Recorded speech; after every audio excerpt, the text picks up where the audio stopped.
பலத்திலும் சுவையாய் தேனும் இனிமையாய் என் நாவில் தவழ்கிறாயே, என்றென்றும் இளமையாய் அறிவின் இலக்கணமாய் அழியா வாழ்வு பெற்றாயே. பிறந்து சிறந்த மொழிகளுக்கிடையே சிறந்தே பெரிந்த மொழியாம் எம் தாய்மொழியை வணங்கி என் உரையை துவங்குகிறேன். பேச்சு போட்டிக்கு வந்ததொரு அழைப்பு, போட்டிக்கு தரப்பட்டது நல்லதொரு தலைப்பு. அழைப்பில் மகிழ்ந்து தலைப்பை புரிந்து எனது பேச்சினை தரப்போகிறேன் நல்லதொரு விருந்து. சினம் என்றால் என்ன? எல்லோருக்கும் உள்ள சந்தேகம்.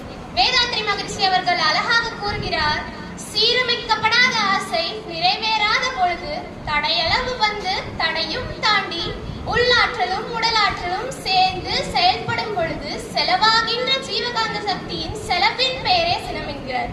அதாவது குணம் என்பது சினம் அல்ல, சினம் என்பது செலவின் பெயரே சினம். தன்னைத்தான் காப்பின் சினம் காக்கா காவாக்கால் தன்னையே கொள்ளும் சினம் என்பது எவரொருவர் தனது வாழ்க்கையில் துன்பத்தை காண வேண்டாம் என்று நினைக்கிறாரோ அவரொருவர் தனது வாழ்க்கையில் இருந்து சினம் என்றும் ஒன்றை தவிர்க்க வேண்டும் என்று அடித்தளமாக கூறுகிறது. சினம் என்பது நெருப்பு, அதன் தீப்பொறி பறந்தால் நாசமே நடப்பு. சினத்தின் விளைவுகள் மனதை மாசாக்குகிறது, உடல் நலத்தை